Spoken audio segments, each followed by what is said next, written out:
Isang mapagpalang araw sa ating lahat. Ako ang inyong lingkod, Elijah Paulian Valdez, at welcome sa ating daily devotions.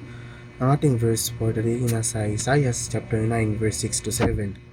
Sinasabi dito na sapagkat isinilang ang isang sanggol na lalaki para sa atin, ibibigay sa kanya ang pamamahala at siya ay tatawaging kahangahangang tagapayo, makapangyarihang Diyos, walang hanggang Ama, prinsipe ng kapayapaan.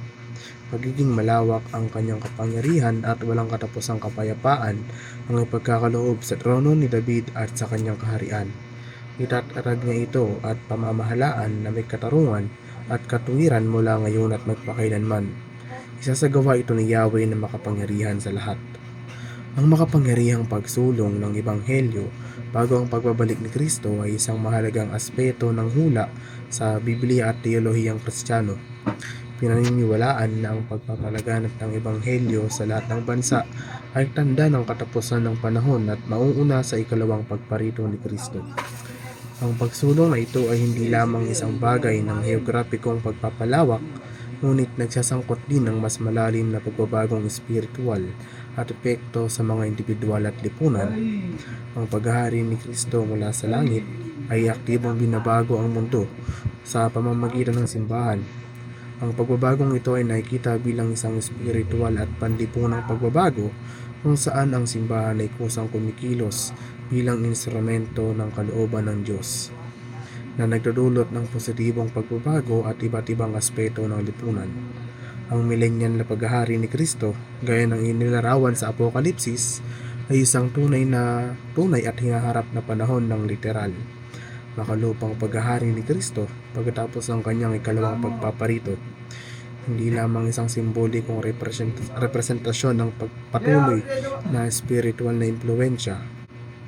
Ang pananaw na ito, nakilala bilang premillennialism, ay nakaibahan sa amillennialism na binibigyang kahulugan ang milenyo bilang isang kasalukuyang panahon ng isang simbahan o simbolikong spiritual na paniniwala ni Kristo bago ang muling milenyo ni Kristo. Millennial na paghahari, nagtatag ng isang kaharian ng kapayapaan at katuwiran kung saan siya ay maghahari na may pamalo na bakal. Pagtatagumpay ng kaharian ng Diyos na kadalasang nauugnay sa pananampalatayang Kristiyano, ito ay nagmumungkahi ng isang hinaharap kung saan ang pamamahala ng Diyos ay umaabot sa lahat ng mga bansa na pinapalitan ang mga umiiral na makalupang kapangyarihan. Ang paniniwalang ito ay nagugat sa mga propesiya at interpretasyon sa Biblia na nakikita ang panahon kung kailan ang kalooban ng Diyos ay kinikilala at sinusunod ng lahat. Ang pagbabago sa kultura upang ipakita ang kaharian ng Diyos ay kinabibilangan ng pagsasama-sama ng mga halaga ng kaharian tulad ng pag-ibig, katarungan at pakikiramay sa lahat ng aspeto ng buhay. Mula sa mga personal na pakikipag-ugnayan hanggang sa mga estruktura ng lipunan. Ang pagbabagong ito ay isang patuloy na proseso na nangangailangan ng internasyonalidad at isang pangako na isabuhay ang mga pagpapahalagang ito sa parehong individual at kolektibong paraan. Pagsali sa simbahan, ang hukom ng Diyos ay nagsusulong sa agenda ni Jesus.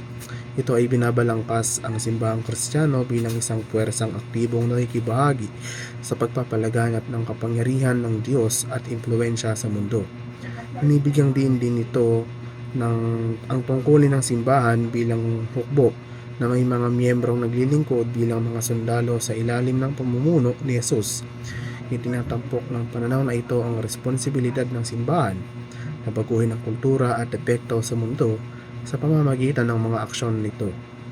Muli, ako ang inyong lingkod, Elijah Paulian Valdez, at dito na nagtatapos ang aking daily devotions.